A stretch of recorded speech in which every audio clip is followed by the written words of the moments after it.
Sebelum mulai dialog, kita coba dengar pernyataan dari Ketua Umum PDI Perjuangan Megawati Soekarnoputri. Kalau orang kan seneng banget ya, aku bilang sama Hasto, gue pikirin dulu ya toh, gue rasanya kepingin juga deh kumpul sama keluarga. Ini disuruh jadi ketum lagi gitu, udah gitu sekarang ada orang mau ngambil pula PDI Perjuangan, ayo gawat. Gile. Oke, Adian Napitupulu, gile, ada orang mau ngambil PDI Perjuangan, emang ada yang mau ngambil, Bang? Ya pastinya kita harus bicara sama ketua umum ya.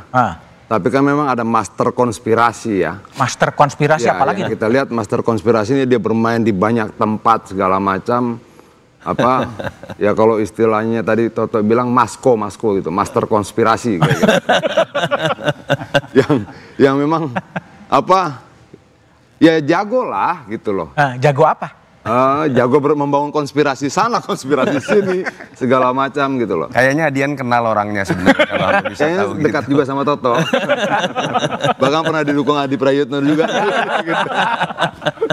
Nah yang kayak begitulah, apa master konspirasi ini yang menurut kita apa menjadi problem buat demokrasi ya.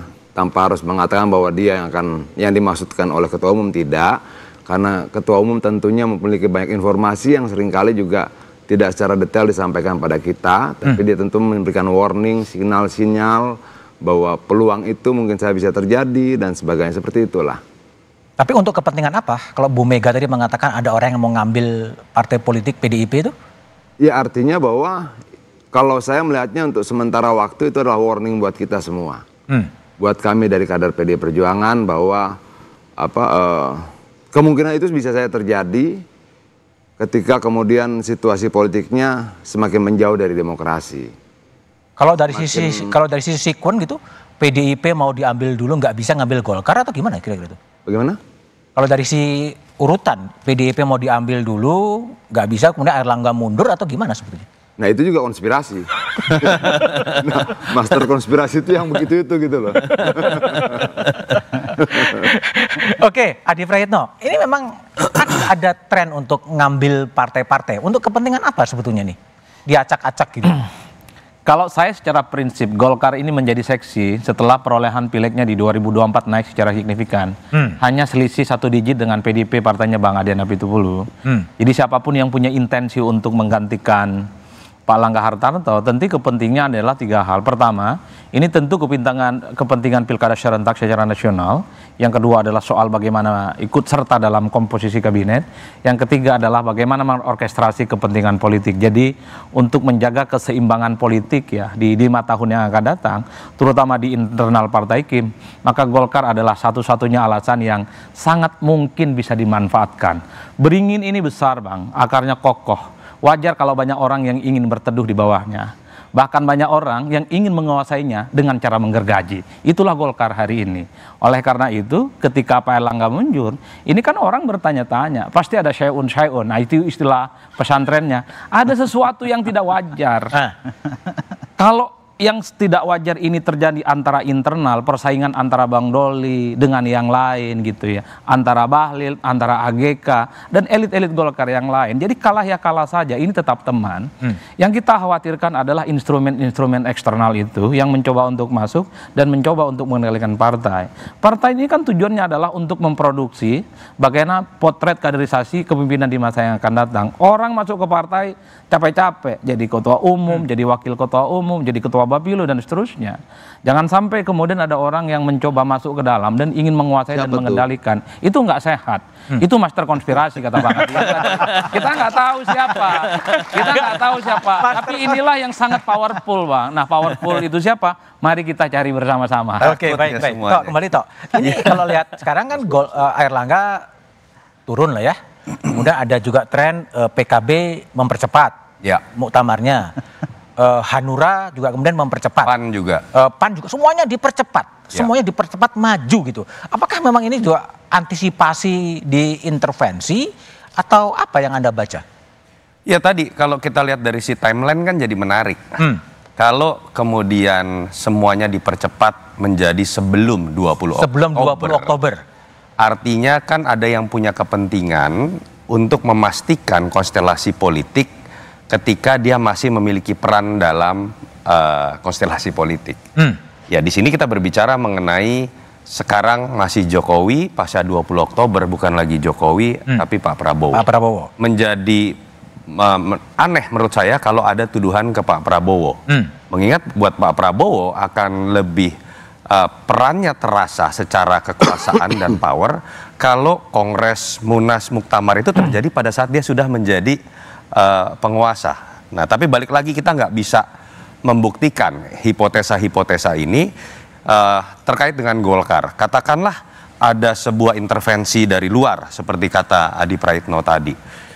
Kekuasaan terbesar ya tentu saja kalau tidak yang masih berkuasa atau yang elected begitu ya.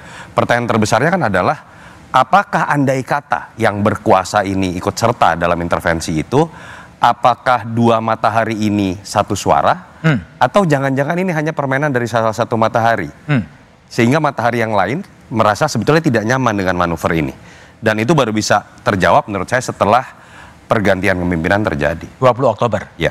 Oke. Bang Doli, gimana? Apakah betul ada rivalitas dua matahari yang saling tidak nyaman atau gimana sih? Kalau kita melihat perkembangan kan sebetulnya hubungan antara, katakanlah tadi disebutkan dua matahari itu dua presiden ya. Kalau dilihat dari perjalanan katakanlah setahun ini sampai kemudian Pak Prabowo terpilih jadi presiden yang nanti akan dilantik pada tanggal 20 Oktober itu kan hubungannya saya kira baik-baik saja kan. Kita pernah mendiskusikan soal itu di satu meja ini pada saat waktu itu ada usulan membuat koalisi besar. Koalisi besar ya. Dan kemudian Pak Jokowi jadi pemimpin koalisi besar. Jadi pemimpin koalisi besar. Kita semua sepakat waktu itu sebetulnya itu tidak perlu, karena bagaimanapun yang namanya pemimpin politik itu adalah presiden yang sedang menjabat pada saat itu. Nah Pak Jokowi saya kira sampai tanggal 20 Oktober itu masih presiden, dan kita sepakat setelah 20 Oktober sampai 29 itu Pak Prabowo, yang dua-duanya punya fungsi dan dua-duanya kita tahu punya hubungan baik sebenarnya. Bahkan kan bisa disebut ini kan Pak Prabowo dan Pak Gibran ini kan adalah kelanjutan dari visi misi dan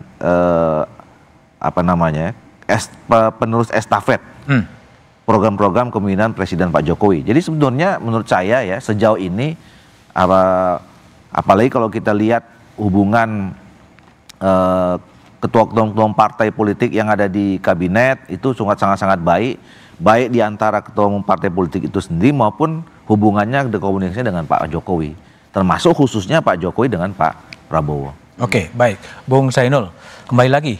Ini ada tren percepatan Munas atau Muktamar, dan PKB juga sekarang lagi ontran juga dengan PBNU gitu loh. Apakah kemudian ini ada kaitannya nggak sih?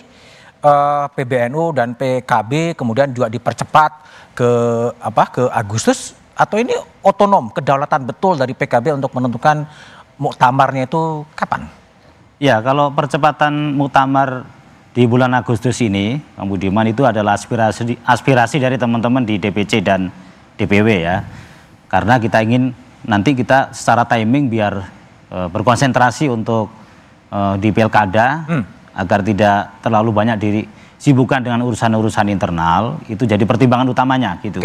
Kalau soal dinamika yang ada di PBNU bagi kita, nah itu kan orang-orang yang sedang cari perhatian, ingin masuk kembali ke PKB cuman malu-malu dan biar kelihatan gagah pakai PBNU gitu aja sih kalau kita itu. Jadi nggak ada istilahnya kemudian kita nggak melihat itu spekulasi yang tadi disampaikan oleh Mas Junarto maupun juga Bang Adi Prayitno soal Masko itu, dan juga Bang Adian. Kebal gitu? PKB-nya lebih kebal gitu gimana? Ya PKB kan sudah cukup lama ya kalau dalam konteks dinamika internal ya. Golkar lama juga bisa kok. Ya tapi lebih sering PKB kan. PKB itu 10 tahun pertama berdiri 7 kali. Kalau dengan PBNU gimana? Kan PBNU kan sekarang mulai ontran juga dengan PKB. Apakah kemudian percepatan Muktamar dari Desember ke Agustus itu juga bagian mengantisipasi itu atau gimana? Saya kira tidak ada hubungannya dengan PBNU ya, karena kita ini siklus pergantian kepemimpinan yang reguler aja. Kalau soal PBNU membuat gerakan-gerakan itu ya silakan aja itu PBNU. Tapi yang pasti di internal PBNU juga sedang ada apa istilahnya reaksi dan juga pertentangan. Kenapa PBNU harus mengambil sikap seperti ini gitu. Jadi resistensi terhadap sikap PBNU juga di internal NU juga hari ini juga sangat tinggi. Tapi itu biarlah itu urusan PBNU. Kalau kita fokus bagaimana muktamar PKB nanti berjalan lancar dan sukses gitu aja. Oke, baik. Jadi bagaimana wajah dan demokrasi dan kedaulatan partai setelah kemudian banyak partai-partai sepenuhnya tidak berdaulat, kita bahas setelah jeda berikut ini.